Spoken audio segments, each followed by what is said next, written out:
Nós vamos ministrar a palavra de Deus nesse momento.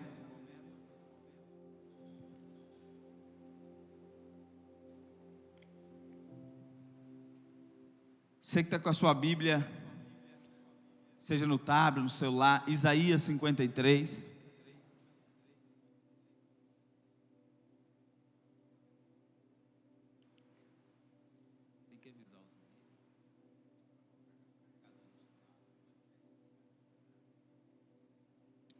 Isaías de número 53, nós estamos pelo culto online hoje, pela Facebook. Você que está nos assistindo, compartilha na sua página, tira aí um minuto agora para compartilhar a palavra, em nome de Jesus, para que ela chegue ao teu coração e ao coração das pessoas. Vamos orar a Deus. Pai, fala conosco, nós te pedimos em nome de Jesus que a tua palavra encontre os corações nessa noite. Que a tua palavra produza os frutos necessários em cada pessoa. Que ao ministrarmos sejamos revestidos de glória e de poder. Nós te louvamos e te bendizemos, ó Deus. E declaramos que à medida que ministramos, pessoas serão curadas, libertas e transformadas. Pelo poder da tua palavra, em nome de Jesus. Amém, amém e amém. Isaías de número 53, capítulo 53, versículo 1. Eu quero falar sobre Jesus.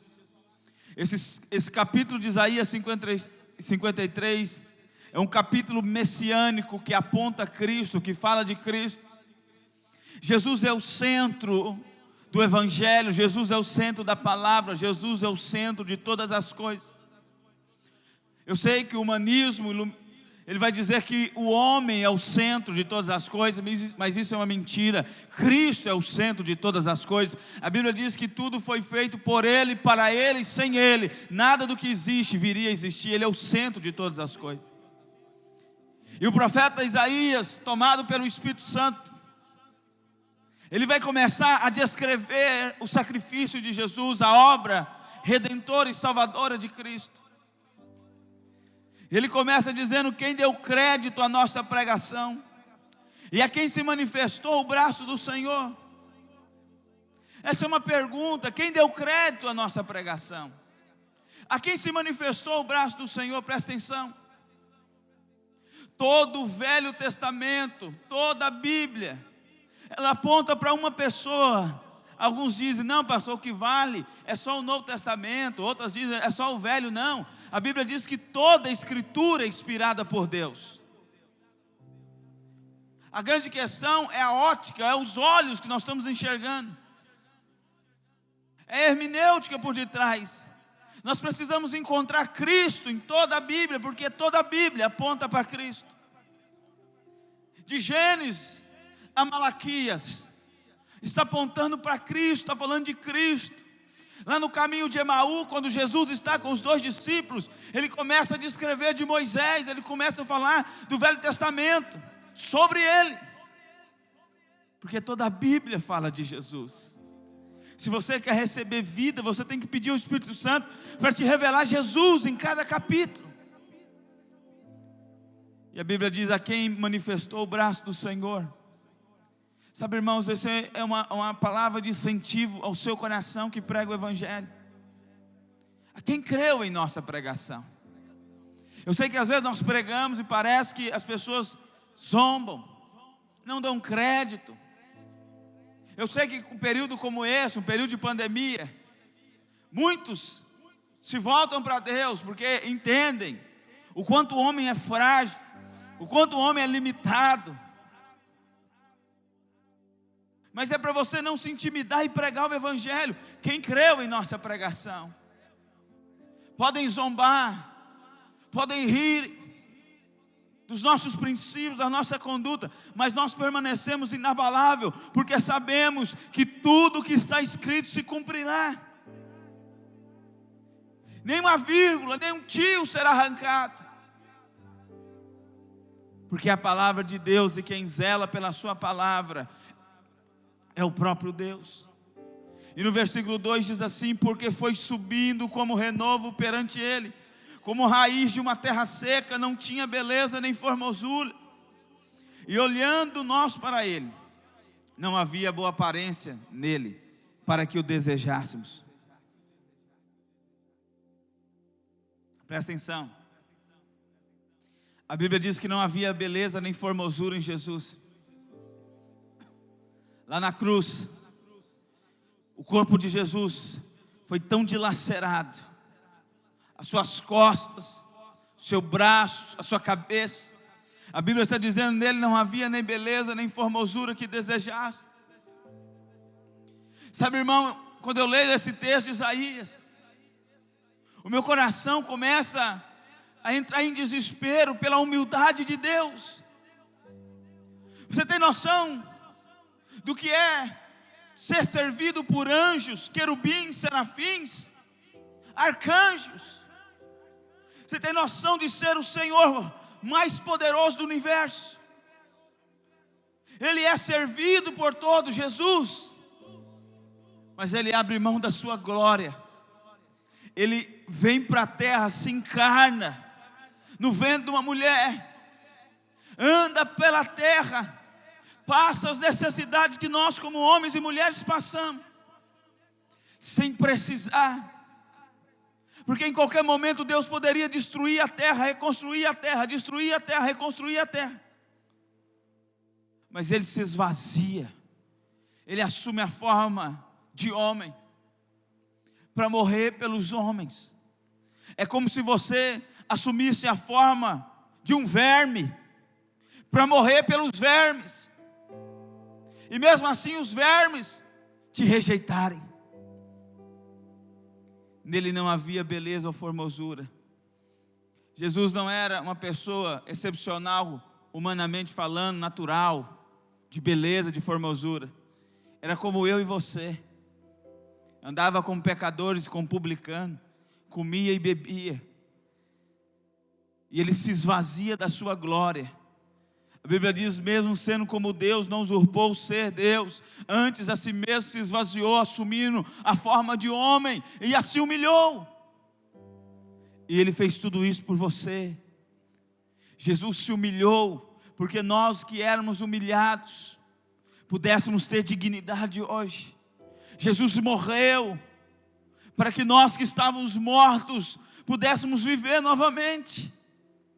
No versículo 3 diz, era desprezado, e o mais rejeitado entre os homens, homens de dor e experimentado no sofrimento, e como um de que os homens escondiam o rosto, era desprezado e não faziam dele caso algum. Versículo 4, verdadeiramente é uma verdade, Ele tomou sobre si as nossas enfermidades, e as nossas dores levou sobre si, e nós o reputávamos como aflito, ferido de Deus e oprimido. Presta atenção, Isaías está dizendo verdadeiramente, e quando Deus fala é a verdade, não é mentira. Verdadeiramente, Jesus tomou sobre si as nossas enfermidades e as nossas dores. A palavra enfermidade aqui usada é doenças. Jesus não levou uma doença, Ele levou todas as doenças. Verdadeiramente Ele tomou sobre si no seu corpo na morte a sua doença, a minha doença, a sua enfermidade, a minha enfermidade. Por isso hoje, irmãos, sermos curados não é uma questão só da misericórdia de Deus, só da graça de Deus, é uma questão de direito, porque Jesus levou sobre si a sua enfermidade. E o interessante é que a Bíblia diz que Ele levou a nossa enfermidade e a nossa dor. A palavra dor aqui é sofrimento físico e emocional. Significa que Ele levou sim a sua doença, que essa doença não é sua. A doença é fruto do homem caído, da maldição pelo pecado.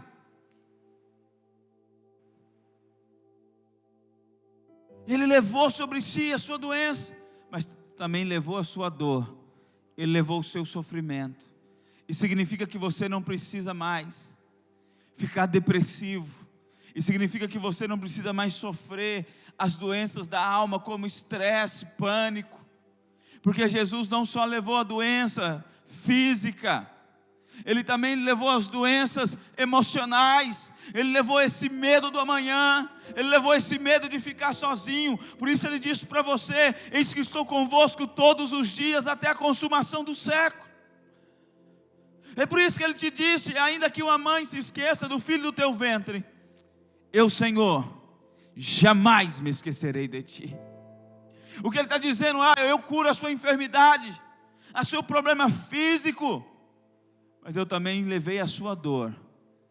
Eu levei a dor da perca, eu levei a dor da traição, eu levei a dor do abuso, eu levei a dor da injustiça que fizeram sobre a sua vida. Eu levei sobre mim a sua enfermidade, mas eu também levei a sua dor. Qual dor você tem sentido hoje? A dor do desprezo, do abandono. Eu tenho uma boa notícia para você: você não precisa mais sofrer essa dor. Você não precisa mais sofrer essa dor na sua alma, porque Jesus Cristo já levou sobre si as nossas enfermidades físicas, mas também as nossas dores. E eu profetizo sobre a sua vida agora, que o Espírito de Deus te cure onde você está, seja físico, mas também cure o seu sofrimento emocional. Você que passou por um trauma, e você tem vivido baseado nesse trauma, eu quero declarar hoje sobre a sua vida: Jesus já levou sobre si a dor emocional desse trauma. Recebe a cura hoje, recebe o perdão hoje, recebe o bálsamo de Gileade hoje. Seja totalmente curado, fisicamente e emocionalmente, em nome de Jesus. E o versículo 4 diz assim: reputávamos por aflito, ferido de Deus e oprimido. Versículo 5: mas Ele foi ferido por causa das nossas transgressões, e moído por causa das nossas iniquidades. O castigo que nos traz a paz estava sobre Ele, pelas suas pisaduras fomos sarados. Presta atenção, a Bíblia diz que Ele foi moído, a Bíblia diz que Ele foi ferido por causa da minha transgressão, da minha iniquidade. O castigo que me traz a paz estava sobre Ele. O homem era inimigo de Deus, o homem estava em guerra contra Deus. Esse homem que estava em guerra contra Deus, esse homem que é inimigo de Deus, ele foi reconciliado por meio do sacrifício na cruz. Nós temos paz com Deus hoje, por meio de Cristo, porque toda ira, toda inimizade foi aplacada pelo sacrifício de Cristo. Ei, Deus nunca quis ser seu inimigo, o pecado fez isso, você fez isso, mas Jesus te reconciliou com Ele, lá na cruz, e hoje nós podemos ter paz. Quem sabe você está assistindo essa live, e você não tem paz. Existe uma paz do mundo, é uma paz circunstancial, ela depende da circunstância, não é dessa paz que eu estou falando. Essa paz, se o seu casamento está bem, você está tranquilo, mas se o seu casamento está mal, você está em desespero. Essa paz, se você tem dinheiro no bolso, aleluia, glória a Deus, mas se você está no vermelho, você está desesperado. Essa paz, você vai lá para a beira do rio, pesca, esquece tudo, mas quando volta o problema está lá. Essa é a paz do mundo, momentânea, circunstancial. Mas eu estou te falando de uma outra paz, a paz que excede o entendimento, a paz que guarda a sua mente, a paz que não está limitada à circunstância. Essa paz não tem a ver com o que você tem passado hoje, ou com o que você passou ontem. Essa paz inunda, invade o seu coração no meio das circunstâncias. Essa paz é a paz que te faz dormir no meio da ventania, no meio do mar agitado. Essa paz é a paz que te faz vencer gigantes. Essa paz, é a paz que te faz dormir, descansar no meio da tormenta. E a Bíblia diz: Ele foi moído, Ele foi ferido pelas nossas transgressões e moído por causa das nossas iniquidades. O castigo que nos traz a paz estava sobre Ele, e pela sua obra redentora, pelas suas pisaduras, fomos sarados. Eu profetizo que você seja sarado hoje. Eu profetizo que Deus inunde o teu coração de paz. Eu rejeito no nome de Jesus todo pânico, todo medo no seu coração, medo na sua casa, toda incerteza, insegurança que tem te paralisado, te feito chorar, não um choro de fé, mas um choro de angústia, um choro de desespero. Seja cessado hoje no nome de Jesus. As tuas lágrimas serão para adorá-lo. Até mesmo o seu choro vai ser de confiança nele, dizendo: Deus, eu sei que tudo podes e que nenhum dos teus planos podem ser frustrados. Agindo o Senhor, quem pode impedir? Essa vai ser a sua lágrima de gratidão. Pastor, como o senhor disse que eu vou ter gratidão? Filho, Jesus trocou com você. Jesus fez a troca do Calvário, e porque Ele trocou, nós somos aceitos por Deus, nós temos paz com Deus. Eu sei que você que está às vezes nos assistindo, você pensa que precisa convencer Deus de te abençoar. Pastor, eu preciso convencer Deus, eu tenho que fazer alguma coisa, me ensina um segredo, prega aí 3 passos para convencer Deus de me abençoar, para convencer Deus de restaurar meu casamento, para convencer Deus de me prosperar, para convencer Deus de me curar, para convencer Deus de me dar um ministério frutífero. Ei, quero te dar uma boa notícia hoje. Você não precisa convencer Deus de nada. Tudo que Deus precisava, Jesus já fez lá na cruz. É Deus, por meio do Espírito Santo, que está te convencendo que você já tem tudo nele. É Deus, por meio do Espírito Santo, que quer te convencer que Ele quer te abençoar. Não é você que tem que convencer Deus que quer ser abençoado, que quer ver milagre. É Deus que está querendo te convencer todos os dias que o milagre já é seu, que a bênção já é sua, que o direito pertence aos filhos. O direito é herança. O trabalho do Espírito Santo é te convencer do pecado, é te convencer no dia que você aceitou Cristo, da justiça hoje, que você é filho de Deus, que o Pai está com as mãos estendidas para te abençoar, que você já herdou toda sorte de bênçãos nas regiões celestiais, e isso é possível porque Ele foi ferido e moído. Versículo 6. Todos nós andávamos desgarrados como ovelhas, cada um desviava pelo seu caminho, mas o Senhor fez cair sobre ele a iniquidade de todos nós. Presta atenção. Eu sei que às vezes você diz: Senhor, eu te encontrei, Senhor, eu te achei, eu aceitei Jesus. Nós falamos muitas vezes isso, mas a verdade não é essa. Não foi você que encontrou Jesus, foi Jesus que te encontrou. Não foi você que aceitou Jesus, foi Jesus que te aceitou. A Bíblia diz: nós andávamos desgarrados como ovelha, cada um desviava pelo seu próprio caminho. Eu queria meu propósito, minha vida, e nada de Deus. Você andava no seu egoísmo, na sua vaidade, você andava passos largos para o inferno. Mas um dia, o Filho de Deus se esvaziou da glória de Deus, assumiu a forma de homem, foi crucificado no Calvário, e sobre ele, a Bíblia diz: mas o Senhor fez cair sobre ele a iniquidade de todos nós. Ele nos resgatou. Ele é o pastor que deixa as 99 ovelhas lá no aprisco e sai à procura da perdida. E ele encontra a perdida, coloca nos seus ombros e volta alegre para casa. Eu e você, nós éramos essa ovelha perdida, mas um dia os nossos olhos se abriram. O bom pastor Jesus Cristo de Nazaré me encontrou e te encontrou, e Ele se revelou a nós, e nós entendemos a sua voz, e passamos a seguir o bom pastor.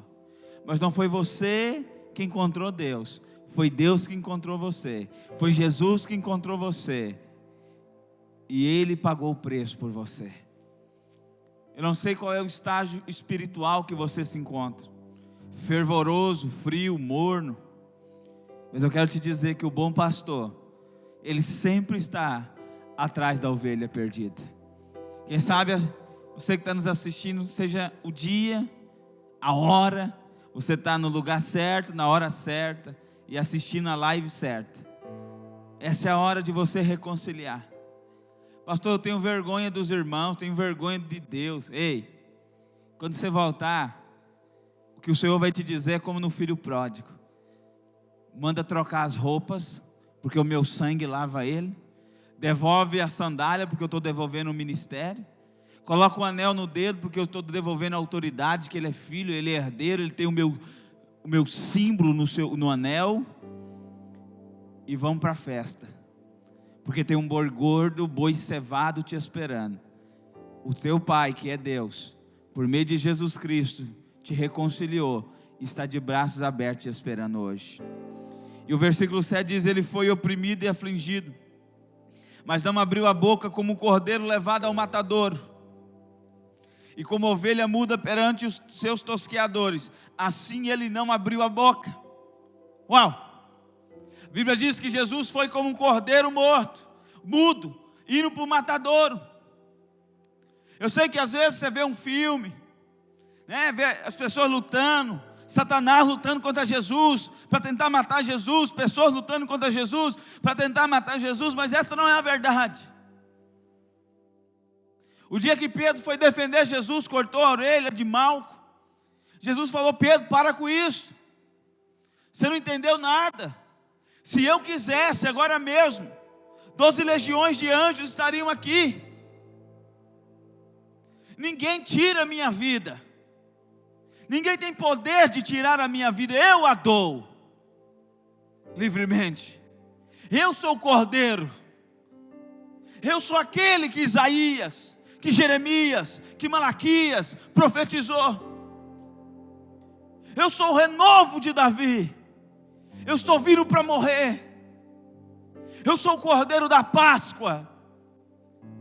Israel, Deus ordenou que se pegasse o cordeiro de um ano, sem defeito, no dia da Páscoa, matasse o cordeiro, aspergisse o sangue, comesse o cordeiro assado. Mas devido à distância das pessoas, e o templo está em Jerusalém, então as pessoas iam para a festa da Páscoa em Jerusalém, e lá então começou a se criar ovelhas, com um propósito, que aqueles cordeiros que nasciam, eles tinham um propósito: morrer na Páscoa. Era cordeiro pascual. Eles não nasciam para procriar, para alimentar, eles não nasciam para viver, eles nasciam com o propósito de morrer no dia da Páscoa. Jesus é o cordeiro pascual. Ele nasceu na terra, ele veio na terra para morrer por você, para te resgatar, para te salvar, para te libertar.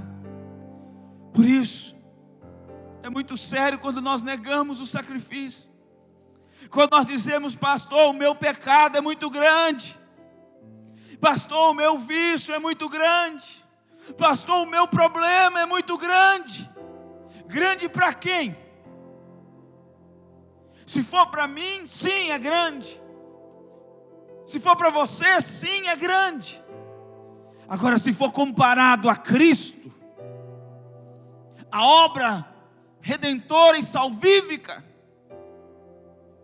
do está consumado, seu problema, seu vício, seu pecado não é nada.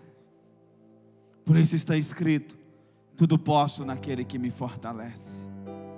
Ele foi como cordeiro mudo para o matadouro. Se ele quisesse, qualquer momento ele pararia tudo. Mas quando ele viu você, eu vou te provar isso. Quando ele viu você, ele disse: vai valer a pena. O ser mais poderoso do universo olhou para você e concluiu que valeria a pena morrer, para que você se tornasse tudo aquilo que Ele sonhou para você. Olha o texto, versículo 8: da opressão e do juízo foi tirado, e quem contará o tempo da sua vida? Porque foi cortado da terra dos viventes, pela transgressão do meu povo ele foi atingido. E puseram a sua sepultura com os ímpios, e com o rico na sua morte, porque ele foi sepultado lá na sepultura de Arimateia, que era rico. Ele morreu entre os pobres, os ladrões, mas foi sepultado na sepultura do rico, porque Arimateia deu, José de Arimateia. Ainda nunca cometeu injustiça, e nem houve engano na sua boca. Versículo 10, dos versículos que eu acho mais extraordinários. Todavia, o Senhor agradou moê-lo, fazendo-o enfermar. Quando a sua alma se puser por expiação do pecado, verá a sua posteridade, prolongará os seus dias, e de bom prazer do Senhor prosperará na sua mão. Presta atenção, versículo 10 diz: e Deus se agradou de moer Jesus.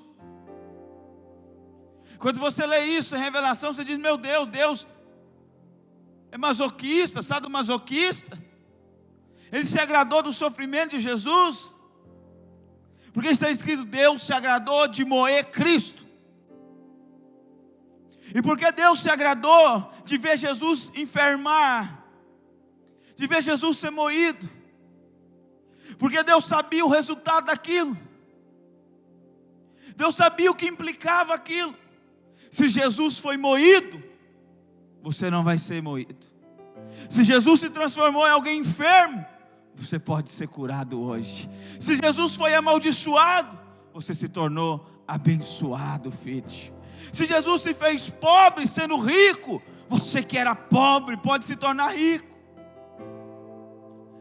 Quando Deus vê Jesus sendo moído, Ele sabe que nunca mais você será moído. E Deus se alegra, porque Ele olha para você e Ele diz: o que cairia sobre você, o salário do pecado, a morte, a maldição, a doença, a miséria, o divórcio, que cairia sobre você, caiu sobre Ele, para que você hoje não precisasse viver mais isso. Ele foi amaldiçoado para você ser abençoado. Ele se fez pecado para você ser declarado santo. Ele recebeu a injustiça para que você fosse feito justo. Ele se fez pobre para que você fosse enriquecido. Jesus trocou conosco. Versículo 11 diz: e ele verá o fruto do trabalho da sua alma, e ficará satisfeito. Com o conhecimento do meu servo, o justo, justificará muitos, porque as suas iniquidades levará sobre si. Presta atenção, Deus está falando sobre Jesus. Versículo 11 diz assim, eu vou encerrar nesse versículo: e ele verá o fruto da sua alma, do seu trabalho, e ficará satisfeito. Como eu disse, enquanto Jesus caminhava para o Gólgota, a jornada até o Monte da Caveira, até o lugar da crucificação, enquanto ele caminhava naquela direção como cordeiro mudo, sem reclamar, sem murmurar, porque ele sabia que aquilo era a vontade de Deus. E Jesus não está murmurando, Jesus não está reclamando da vontade de Deus. Muitos de nós reclamamos, murmurando, mas Jesus foi mudo, porque ele sabia, é a vontade de Deus. E enquanto ele caminhava, a Bíblia diz que ele viu o fruto do seu trabalho. E qual foi o fruto do trabalho da obra salvadora, redentora, sacrificial de Jesus? Foi você. Jesus viu como Deus, que se ele morresse, você poderia ser salvo. Se ele se sacrificasse, seu ministério poderia ser restituído. Se ele padecesse, você novamente se tornaria herdeiro de Deus e corredeiro com Cristo, aquilo que Adão perdeu. Então Jesus diz: eu vou morrer, eu vou padecer, eu vou sofrer, vou ser humilhado, chicoteado, crucificado, coroa de espinho, despido, mas vai valer a pena, porque por causa do meu sacrifício, Francisco vai me encontrar, O Francisco vai ser restaurado à posição original de filho e de herdeiro. O Francisco vai poder cumprir na terra o propósito pelo qual Deus havia sonhado. Então eu creio, vai valer a pena. É por isso que eu falo sobre propósito. Porque quando você vive uma vida aqui na terra sem propósito,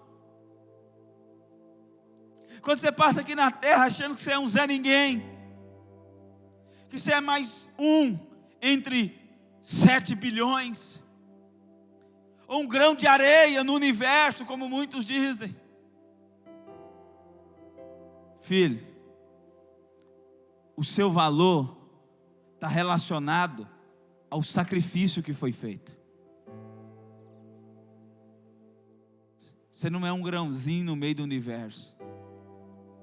Você é uma pessoa tão importante, tão amada, tão desejada por Deus, que Deus sacrificou o próprio filho dele para te ter de volta. Que Deus padeceu Cristo para que você fosse resgatado. O seu valor está atrelado, relacionado ao tamanho do sacrifício que foi feito. Deus amou o mundo, amou você, de tal maneira que enviou Jesus. Jesus foi moído, transpassado, enfermo, amaldiçoado, levou sobre si o pecado, porque Ele viu o fruto do trabalho, e o fruto do trabalho somos nós. Eu quero encerrar, os irmãos do louvor podem subir.